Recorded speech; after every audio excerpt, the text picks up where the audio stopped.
Okay, I'm going to jump into here. Well, obviously the first goal of an open house, and we can't get too confused with that, is actually selling the listing you're at. So that's kind of number one, right? That's not really the greedy version of how I can make this better for me, but it needs to be goal number one for everything. But then the next goal needs to be leave with at least, and this is at minimum, one solid contact. So if you go into every open house with the goal of making a connection and building a relationship with one person that you're going to potentially transact with, that's going to go into your CRM, it's a successful open house. So that's, for me, the number one goal.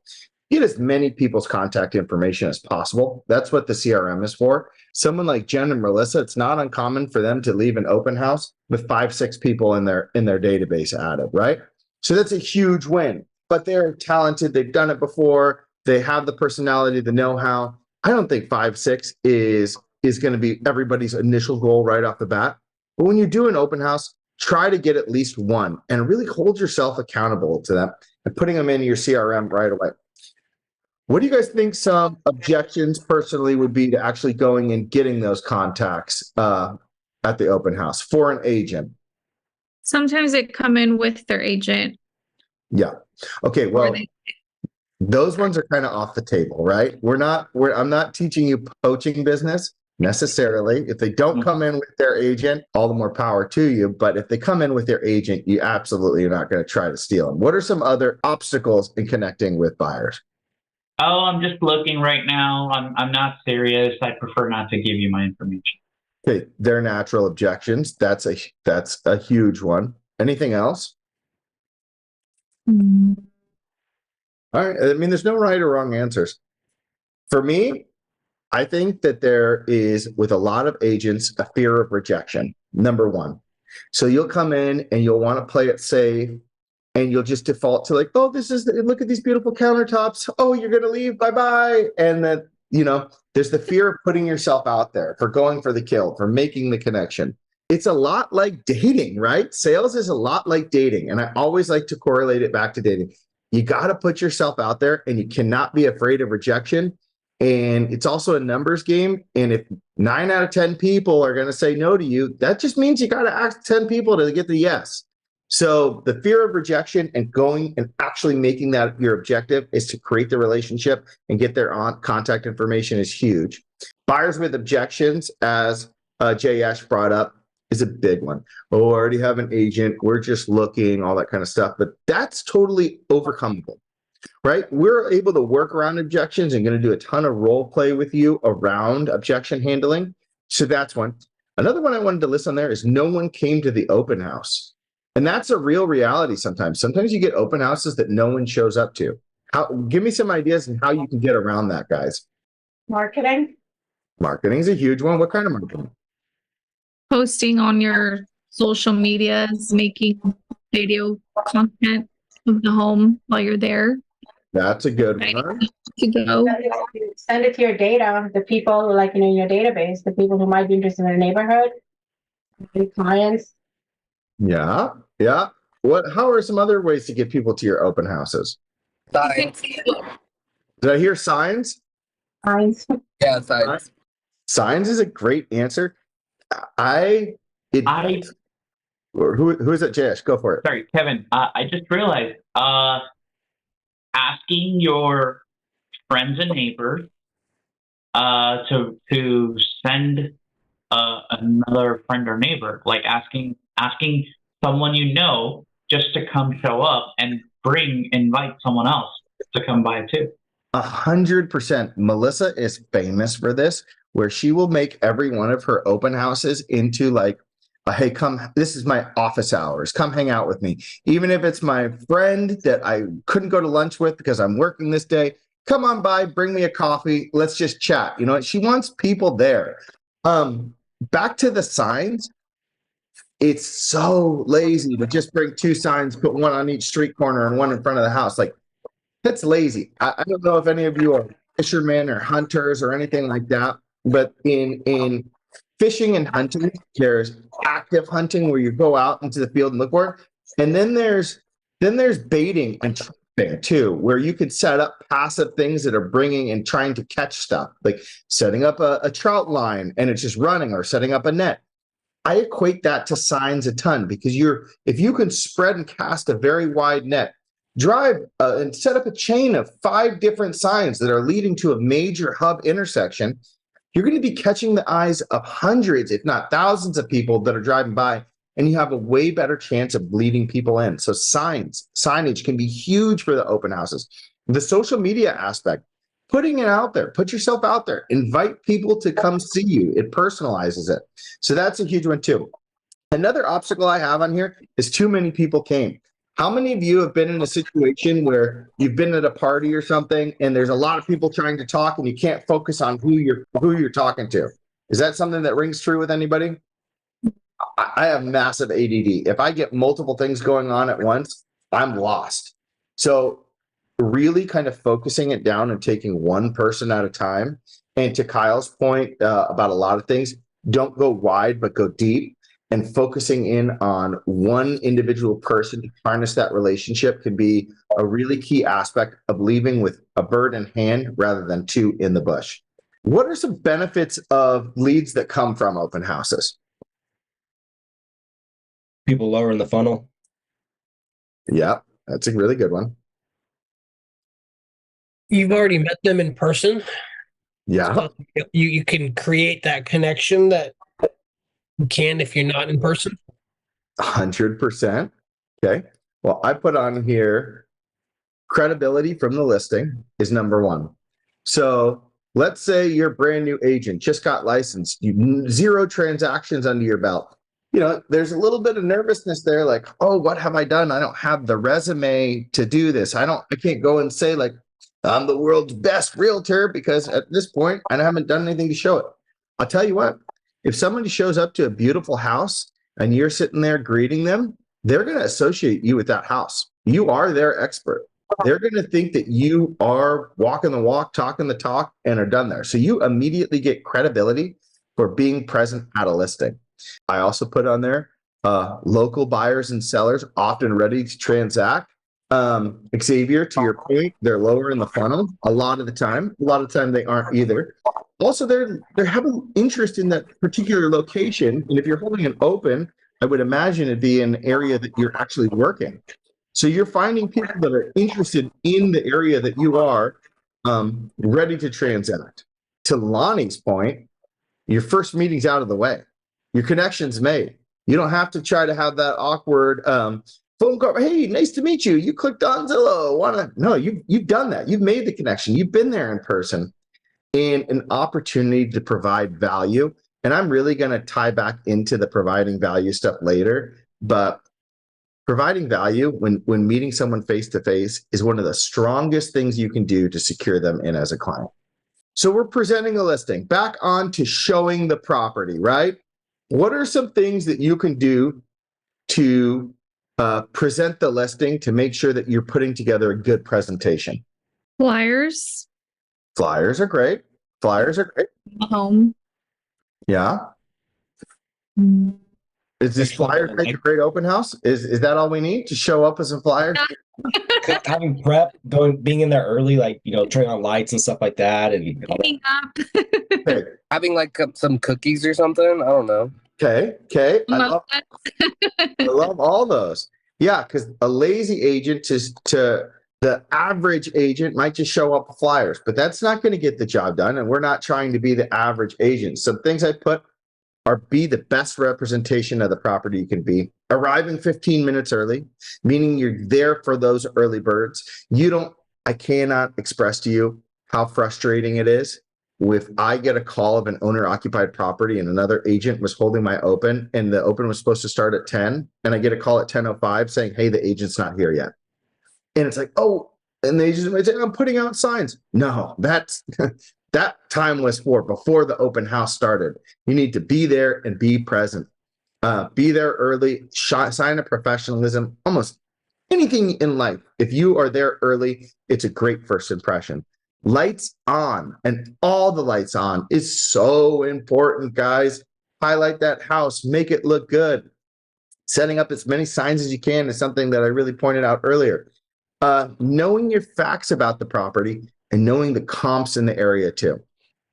Now, why would it be advantageous to know the comps in your area if you're only trying to sell that house? Comps is how an appraiser is going to evaluate the property. So by understanding what comparable properties are in the neighborhood, you're basically justifying your price point, and that if you do go under contract, that the house will appraise and that you will be able to actually make the transaction. Where if you don't have comps that support your price point, it doesn't matter who you are, the appraiser is going to say the house isn't worth what you think it is, and you might have to renegotiate down the line. Right. I think you're 100% correct on that answer. And I'm going to add to that as well, and a little bit more self-centered version. Oh, buyer A, what do you think of the property? I like the location, but it's just not right for me. Well, you know what? I get out of here in 30 minutes and there's another one right down the road. Similar square footage, different motif, yada, yada, yada. Maybe that's a better fit for you. Would you like to go see that one directly after on a private showing? If you know your comps, think about this. This is a watering hole. We are attracting the buyers that are attracted to this particular property. If you are aware of what else is out there, you're a salesman, guys. You don't only have to represent the buyer, or seller, you can represent the buyer as well. Get out there, make use of those opportunities. I mean, I stressed this in the beginning. Luck is when preparation meets opportunity. So if you have the opportunity, you're meeting this buyer in person, if you have the preparation of knowing your comps ahead of time, you're going to be able to maximize on that. All right, so we're at the property. Give me a list of things that you should know about a property before holding it open every single time. Price. Okay, that's a great one. You should absolutely know the price and the price history, right? Of where it's gone. Give me age, square footage, bedroom and bathroom count. Age, square footage, bedroom, and bathroom count. Okay. I think that's all still necessity to know, but that's not anything that anyone can't get off Zillow. Do we have anything else here? If the home has been like updated, sometimes people ask why they're selling the house. Yeah. If you're trying to get credibility on being associated with that house, and they say, well, why are they selling? I don't know. I've never met the owners. In fact, this is my first time showing up here and I really don't know what's going on. It's like, oh, this is just some employee. You know what I mean? This is just a human flyer, right? You want to know the story of the property so you can explain it. And then you could really build the credibility off that. Brett, what were you saying? I was like, know the neighborhood, know the area. Correct. Okay, I'm kicking back over to things you should know about the property. Obviously, square footage, home size, lot size, home age, last remodel, reason for selling, where are the utility hookups? I mean, I get this all the time. People will be like, where are the utility hookups? If you have an ADU, is it sub-metered? If you're out in the country, is it on septic? Like all these things are super important to know. Neighborhood pros. I mean, come on. If we're a local expert, we better be experts on the location. That's just something really good. Because if you can talk about like, oh my God, the best coffee shop is right around the corner. I like to go there. Try the cheese Danish. Pro tip. You know what I mean? Ask for extra sauce on the side.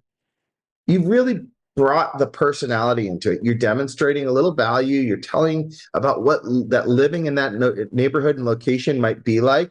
And you're painting a good picture to these people. And then property details, things like the age of the roof. When was the sewer replaced? Those kind of things are what's going to separate you from the average agent, if you will, to somebody that is a professional, a real estate pro. Okay. Why do you think people come to open houses? No wrong answers. Just shoot them out there for me, guys. Curiosity. Curiosity. Okay. Convenience. Okay. I made a little bit different list, but I'm going to jump into it. Okay. Everyone comes to an open house for a reason. They might be an active buyer. They might be a neighbor who is going to sell one day, but they're just kind of nosy and want to see what's up, see how much their house might be worth versus the other one. They might be just looking, right? One of those obstacles. Well, why are you just looking? Like, what are you looking at? I don't open a magazine just to look at it. I probably want to read an article. You know, people that go window shopping and window shopping and just go, oh, I'm just looking for sweaters. Well, it's probably because you want one of those sweaters. You just don't really want to buy it right now. But if you were Bill Gates, you'd probably buy the whole store out, right? So there's a want for it. They might be auditioning listing agents. Guys, there's so many times that sellers will go and look at the comps, but they're also getting to know the players in that local market. And I've talked to past clients before that have picked up on these kind of things, and they'll be like, oh, well, yeah, we looked at J.R. Roush because we've seen him at 5 different opens, but he was a little XYZ, and you really did this to stand out. Like, they are out there interviewing all the time. And they might just be looking for future plans. Oh, I want to move here in 2, 3, 4, 5, 6 years. You know what's great for that? Putting them on your database, getting them connected, and just putting them on a drip campaign. Touch base with them every once in a while, because those people will transact. You just want to be the person they transact with when the time comes. Okay, so how do you make your presentation stand out and be a little bit different from the crowd at an open house? Any thoughts? I know we have flyers out there. That was a big one. I like to have a loan officer there with me to answer any questions they might have regarding like loan questions that I can't answer. That helps. That's an awesome answer. That's not one that I had on my list, but I've definitely seen that before. And that's an impressive move. Teamwork makes the dream work. What are some other options in here? Guys, have any of you, by show of hands, ever hosted friends or at a party? Ever had anyone over to their house? Yeah? Half of you have ever had. Does any of you have friends? No, wave of hands. Okay. When they come over, do you just stand there? Do you just sit there and watch TV all day, or do you like have some entertainment? Maybe put a little food on, listen to some music. What's going on? How do we make your listing stand out? You can play music and have a little vibe going. Get a little excitement in there. There's offering food, drinks, and snacks. That's a great way to stand up. I've heard of agents bringing just a cooler of cold drinks to a hot listing. It goes a long way. It makes an impression. Setting out the cheese board, setting out some cookies, little things like that are nice. Having some catchy entertainment is always fun. Sometimes you'll get people that set up like the outside yard Jenga boards and stuff like that.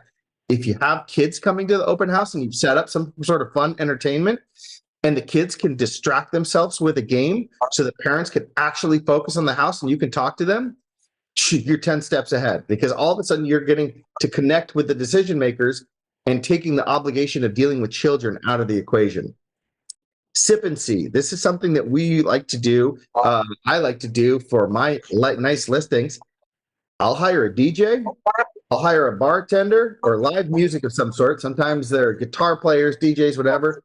Live music and some sort of food, whether it be taco truck, whether it be just, a charcuterie board or what have you. And it kind of creates a neighborhood party. And those block parties can be pretty fantastic and getting people in. JS, what's up? Kevin? Yeah. To add another method of standing out, do you have somebody to create real branded cornhole boards so we have cornhole set up? So do I currently have that? No. Could I find that in about 10 minutes of Googling? Absolutely. Would that be a fantastic thing to use your real bucks for? If you win the competition and start getting some real bucks, do you want us to buy you a cornhole board that says real all over it? Sure, let's do it. So those kind of things are fun, right? Yeah. You can be cornhole JS, whatever you want, but like make it cool, make it fun. Give somebody an experience, guys, because ultimately we are selling experience. So I've done raffles before for like Starbucks. Love that. I had an old school agent one time come into my broker's open, and he was just bragging to me, and it was kind of a cool story. He used to hide Easter eggs around his broker's opens and open houses, and he'd put little weird things in those Easter eggs, whether it be, a little candy, this, that, and the other thing. but one of them would be $100 bill. So he would like, oh my God, you want to come in this house and you want to explore every little facet of it because there's going to be $100 bill floating around. Now, I've never personally done that, but I'm just throwing out other ideas here too. Raffle is a great idea. Anyway, anything you can do to kind of build the fun a little bit. Okay. So goals of engaging with these clients when they come to the open house. What are some of your goals when you're trying to engage with them? You're trying to build a rapport and stand yourself out as the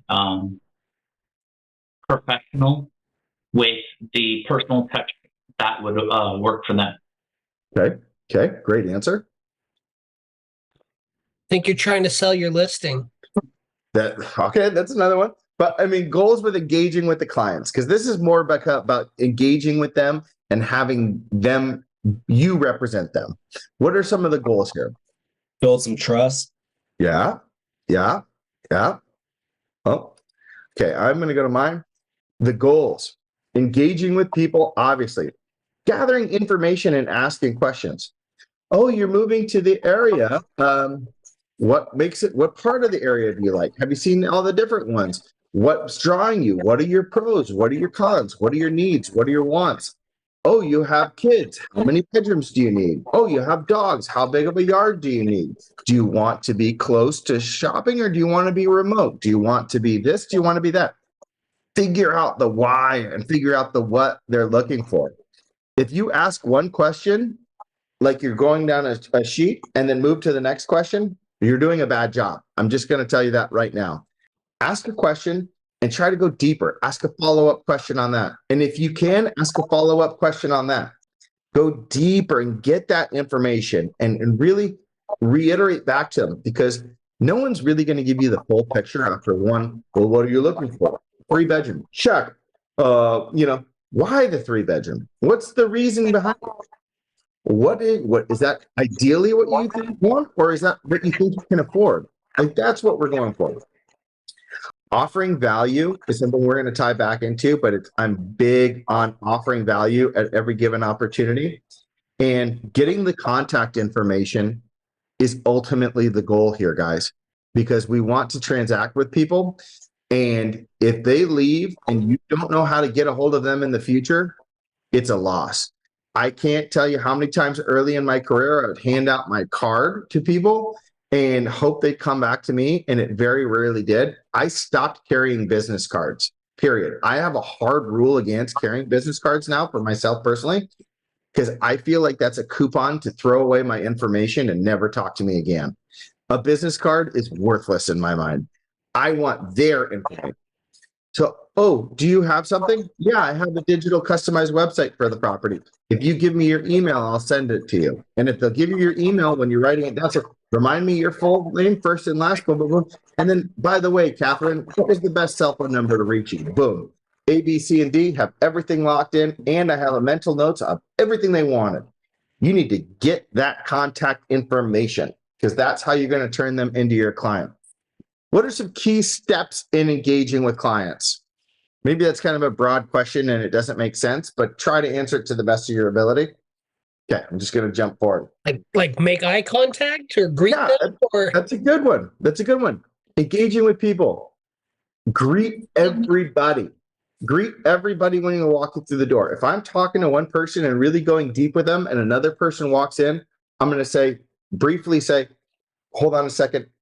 Hey guys, welcome to the house. My name is Kevin Cesario. I'm the listing agent. Please take a look around, and I'm here to answer any questions if you have any. And then I'm going to go back to my first one. But I want to introduce myself, greet everyone, and make it clear. Hey, I am the authority here. I'm the one with the answers. I'm the one you want to speak to. I greeted you at the door. Come back to me for everything. Giving a brief introduction of the home is great. I think it shows off and kind of sets the stage. I am personally really offended by agents that follow you around and point out every little thing and try to lead the tour, because for me, it drives me crazy, but I'm a high D. I don't want to be, spoon-fed around the property. I like to give everyone a little bit of space, and I'll ask questions and engage and kind of move a little closer. I'll point things out occasionally, like, hey, by the way, in case you didn't notice, but I don't want to, first, let's look at this room. Did you look up there? Did you look down here? Did you look in this closet? Like, that's not fun for anyone. And people want to get out of that experience a lot. Give them space, but continue to engage and match their body language and energy level. So if you have someone that's, spit and vinegar, comes out talking, a lot of movement, a lot of excitement, everything, match that energy, get excited with them. If you have somebody that comes in meek and quiet and kind of shy, you don't want to come at them all loud and aggressive because it's going to make them super uncomfortable. Kind of try to match that pace, speak a little quieter, give them a little bit of personal space and kind of lure them to you. Don't you go chasing them. It's kind of like the difference between a cat and a dog, right? Some people are dogs. They want to be like played with and yelled with and engaged with. Some people are like cats. If you chase them, they'll run away. They want to come to you. So you need to be able to match that energy. I put a couple notes on here. Ultimately, real estate is a relationship business, guys. You got to build that relationship. And one of the key things that I always like to do in my sales career, no matter what I'm doing, is I like to assumptively act like I'm their salesperson. I'm not going to come in and have a doubt in my mind that I'm representing them. I'm going to like, okay, we're talking now. I'm your agent until I'm told otherwise. So occasionally, you'll go down the path and they'll be like, oh, by the way, we're already working with somebody. Okay, that was a miss. But I'm like, well, if you like this one, why don't we go see a couple other things this weekend? Why don't we do this? Why don't we do that? This is a we thing now. It's a me and you thing because we work together. I am your agent. And I'd like to take that as an assumptive approach. I got to tell you right now, I had a showing last night, going back for a second showing today. These people showed up to my open house and a couple months ago, and they were kind of standoffish. He was, oh, I'm an expert. I know everything. And I was just like, okay, I'm your agent now. They've been looking for open houses for 6 months, and I just kind of inserted myself into their family dynamic, and they were cool with it. Now I'm their realtor and have been for a little while. So the assumptive play really works well for me. I don't know if it's right for everyone, but I love it. When we're talking to people and asking questions, what's some information that we need to gather? Ask them what brought them in and kind of figure out why they're there. Yeah. Their contact information. Yeah. I usually like to save that to the very end because I don't want to start off too aggressive. I want to build a little relationship, but that contact information is super important. Okay. As soon as they want to move in or buy. So I always like to start to what brings you to the property today. Super ambiguous, but it'll give you a lot of tracks to go off of. Oh, we're just looking. Oh, we're visiting the area. Oh, I'm a neighbor. It kind of sets the stage. Oh, we saw it online. Whoa, you saw it online. Are you looking for a home like this? Dig a little deeper. I like to ask where they're from. I think that sets the stage because they'll explain to you in this situation what their life situation is. Oh, we're from XYZ. Oh, were you looking for a second home? Oh, we rent over in Monterey. Oh, were you looking to buy right now for your first time? These are, when you ask where they're from, they'll oftentimes give you a little bit of their story. What other houses have you seen is kind of my coded message of where are you in the process? If they say, oh, I saw this one, this one, this one, I can be like, did you go to the open houses or did you have a private showing? That's one really good kind of slip in. I didn't basically say, hey, do you have an agent already? Like, hey, are you doing this on your own solo? Or is someone taking the time to show you around? What other house have you seen? What did you think of that one? Because that's how I'm going to demonstrate my knowledge as well. I thought that one was overpriced, or, oh, that one had a great backyard, but really the living room was weird, stuff like that. And I could share insight on it. But what exactly are you looking for? What's the perfect house that you're looking for? These are kind of questions that kind of set the stage on everything. How do you dig deeper on those questions, do you think? Always use Kyle's line, tell me more. Tell me more. Tell me more. Now, I love the tell me more sign. Tell me more one. Tell me more is really good when you have somebody that's hot. When you have somebody that's kind of cold, though, tell me more can turn them off. So you got to be a little bit more sly on that one. If they're being aggressively like, no, You don't want to go like, tell me more, because you got to milk it out of them more than just bust the door down. So little things like, well, what did you think? How does this one compare to the others? What's your ideal timeline? Have you seen this property X?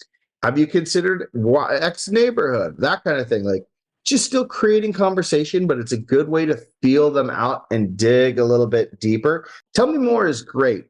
And I was not saying tell me more isn't great. My point was more like, if you can be a little bit more specific with your questions on the cold leads that are walking in and this is your first meeting, you can lead them to the place that they want to go. How do you offer value? Because I've talked about offering value a ton here, but give me some examples of offering value. By showing you're like an expert. Showing you're an expert, but how? Knowledge. Okay. Again, how? Tell me more. What are in the neighborhood, the stores, the shops, restaurants, the school district? What's new in the neighborhood? Anything developing? Is it a commuter town? Specific if they're commuting, does that pertain to them? Kind of connecting that line. Yeah, that's a great answer. I can show you other houses you might like after I'm done here. I have off markets. Would you like that info? Now, who's here is familiar with the term gatekeeping? Does anyone know what gatekeeping is? Gatekeeping, right? Gatekeeping is, hey, I'm the keeper of information and I may or may not let you through. Normally viewed as a bad thing, but off markets are the perfect gatekeeper tool to use for yourself in gaining new clients. Now, if you don't particularly have an off market, doesn't mean that you have a signed listing agreement on an off market. Could be another member of your team, could be another agent off your team that just shared this information with you that was a pocket listing. It could be as simple as going to the MLS and looking at the members only, the stuff that's broadcast to the agents, but it's not publicly available on Zillow and Redfin. Off markets can mean anything. It's just something that they aren't aware of and they can't Google and find. Now, if you are the information source of these off markets, you are going to attract people, because almost 9 out of 10 people want to hear about more off markets. It's period. It's the case. They want that information. Other ways to be offering value. I'm a local expert.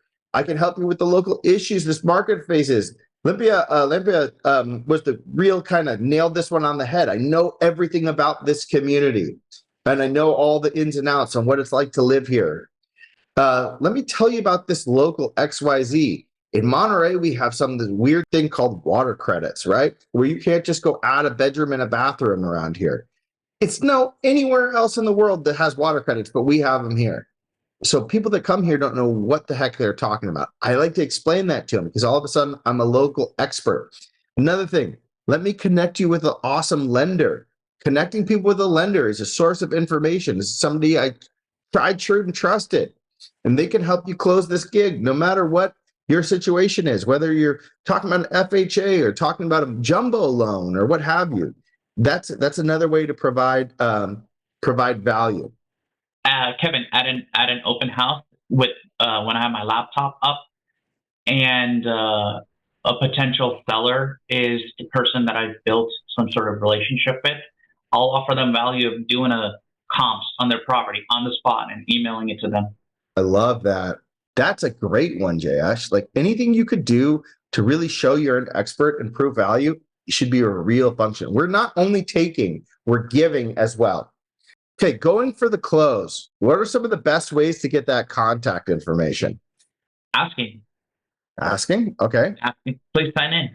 I always like to be very assumptive, and by kind of taking from your playbook and just say, hey, in order to email you over some of those other things that we talked about, what's the best contact information for you? What's the best way? And then you throw it in their court. Then they have to either give you an email or a text message, a phone number, right? Lonnie, you're 100% correct on that. Offering something with it, right? What is it, the old Mary Poppins saying, a spoonful of sugar helps the medicine go down, right? Like if you can I'm not just going to spam you and set you up on a drip campaign and you're not going to be able to shake me for the next 9 months. If I said that to someone up front, like I'm going to basically be a stalker, they're all going to be like, hell no. But if I was like, oh, listen, let me help you. Let me give you this info. That's going to go really well. Let me send you the disclosures on this house. If they liked this house, I have a disclosures packet ready to go. I'll email it over to you. What's the best email for you? I can send you upcoming off markets I have. Hey, let me send you some stuff, other things around that you might not know about. Let me send you some properties in the area that I think you'd like. I've already toured them. I hear and understand what you want. Let me send you some of those. Let me set up a private neighborhood tour for you. Has anyone, I know you're new to the area and you're just driving around. Has anyone taken the time to show you the different locations and areas and what the pros and cons of them are? Not even house hunting, but just location hunting. I really wanted to reiterate on this slide, I never bring cards to open houses. I hate them. I hate cards because I think, like I said, it's a coupon to never hear from you again. I like to leave with their contact information. If they want something from me, whether it's the disclosures, off markets or something like that, they have to give me their information in order for me to exchange that back. So give me some ideas of some things you should do immediately after an open house. Follow up. Okay, follow up. Tell me more. Maybe just like reach out and ask them, feedback on what they thought, or concerns, whatever it may be. Okay. Anyone else? Following through with like whatever it was that you said that you were going to do to them, like sending them other properties and stuff like that. Yeah, 100%. Anyone else? So my playbook is this, and it's kind of an aggressive approach. I usually, and this is assuming that you're going to have internet at your open house. If you don't, I highly suggest bringing some sort of hotspot. As soon as I get a free minute where no one's in the open house, I'm logging everyone I met into my CRM. Now, when I'm taking their contact down, I literally just text it to the CNC office line because it's not a textable number, but I just keep track record of it. You can put it in your notes or anything, but that's how I record them. Then I'll go to my CRM, I'll log their info immediately, along with where I met them and what they're looking for, as much of their life story as I can remember. Then I'll immediately send them an email with my contact information, laying out the next steps. Hey, and I'll label it 1111 Austin, follow-up. Hey, JS, it was so nice to meet you today. Exciting about your home search XYZ. I told you I'd send you the disclosures. I'm going to link those to you in a separate email. Here are some other properties I thought you might like. And I also have one coming up off market on Pico Street. Let me know if you want any more information on that. Boom, I'll hit send. Now, my email signature has a link to my recent trades and some of my best trades where I'm highlighting, whoa, he sells some great stuff. I have in there some of my accolades in my email sig. Voted Realtor of the Year, Monterey County, top 10 producer, top 5 producer, like all those kind of accolades. So I'm trying to build myself up on that. Definitely make your email sig as strong as you can. Link it to your Twitter, all your different social media accounts, because that way they're going to be able to dig into you a little bit deeper. Immediately after I send that email, I either send them disclosures or other properties they might like. I set them up on an auto search on the CRM, whether it be a home search or whether it be a listing side if they were a neighbor, like a market watch type of thing, because we have them both for sellers and buyers for those automated drip campaigns. And then I send them a text message. I just emailed them and I'm going to send them a text message. Hey, Catherine, so nice meeting you today. I just sent you a follow-up email over the stuff that we just discussed. This is my cell phone number. I'm excited to help you on this home search. They've just gotten overwhelmed with me. They're getting drip campaigns now. They have my cell phone number. Communication has been started. Within like 10 minutes of meeting me, they have an email of all my credentials, all my information. And then I'm also going to probably put a follow-up for the next day or the 2 days later right on my CRM. So I make sure to constantly hit it while it's hot.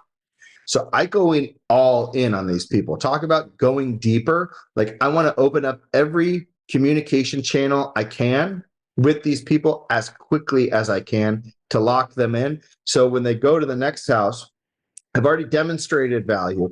I've already created the connection. They already have my contact information. I have theirs. Those channels have been open. They're already thinking about like, hey, Kevin might be the guy that gets this done with me. And when they go into that next house, because they're probably going to see multiple houses on that open house day, they're going to think, I wonder what Kevin thinks of this property, right? That's what my goal is, because I want to be the person that's representing them.